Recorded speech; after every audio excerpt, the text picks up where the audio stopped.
নমস্কার। নিয়মনিষ্ঠা চ্যানেলে আমার সকল শ্রোতা ও দর্শক বন্ধুদের স্বাগত। আমরা জানি যে ভাদ্র মাসের শুক্লা চতুর্থী তিথি হল সিদ্ধিদাতা ভগবান শ্রী গণেশের আবির্ভাব তিথি। ভগবান শ্রী গণেশ হলেন সৌভাগ্য, সমৃদ্ধি, জ্ঞান ও বুদ্ধির দেবতা। এই বছর 2024 সালে গণেশ চতুর্থী তিথি পড়েছে 6ই সেপ্টেম্বর শুক্রবার দুপুর 12:12।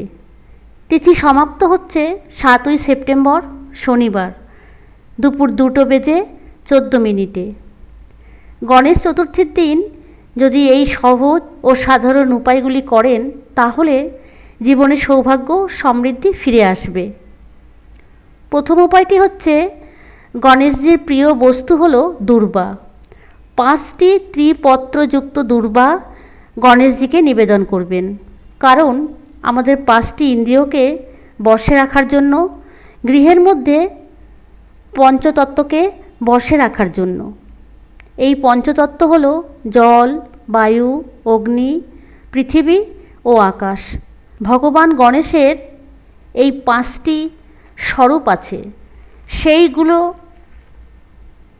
সেই গুণগুলোকে নিজের মধ্যে আনয়ন করার জন্য 5টি দূর্বাকে একটি লাল সুতো দিয়ে বেঁধে গণেশজির ভাঙা দাঁত যেদিকে আছে সেই দিকে নিবেদন করুন। পুজো শেষে দূর্বাগুলোকে নিয়ে আলমারিতে রাখলে অর্থ সমস্যা কেটে যাবে। পড়াশোনার জায়গায় রাখলে শিক্ষার উন্নতি হবে। এই দিন খোসা ছাড়ানো 11টি সুপুরি নিবেদন করুন শ্রী গণেশকে। পুজো হয়ে গেলে যাদের মাথায় ঋণের বোঝা আছে তারা লাল কাপড়ে মুড়ে দক্ষিণ পূর্ব কোণে এই সুপুরিগুলোকে রেখে দিন। দেখবেন সমস্ত বাধা বিঘ্ন দূর হয়ে যাবে, ঋণের হাত থেকে মুক্তি পাবেন। এটি করলে প্রচুর অর্থ আসে। যাদের ব্যবসায় কোনো উন্নতি নেই, আগামী গণেশ চতুর্থীর দিনে ঈশান কোণে গণেশজির ছবি বা মূর্তি রেখে পুজো করুন। এছাড়া যদি একটি রূপোর কয়েনে গণেশজির ছবি আঁকা থাকে, সেই রকম কয়েন গণেশ চতুর্থীর দিনে এনে হলুদ কাপড়ে মুড়ে ঈশান কোণে রাখুন। দেখুন চমৎকার ফল পাবেন। গণেশজির 12টি দিব্য নাম সাদা কাগজে লাল পেন দিয়ে লিখে গণেশজির কাছে নিবেদন করুন। তারপরে সেই কাগজটি নিজের টাকার ব্যাগে রাখুন।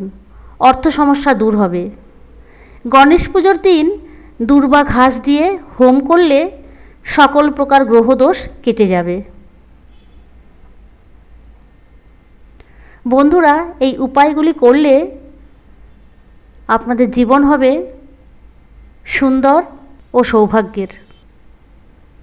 ভিডিওটি এখানেই শেষ করলাম। ভিডিওটিতে লাইক, শেয়ার ও সাবস্ক্রাইব করার অনুরোধ রইল।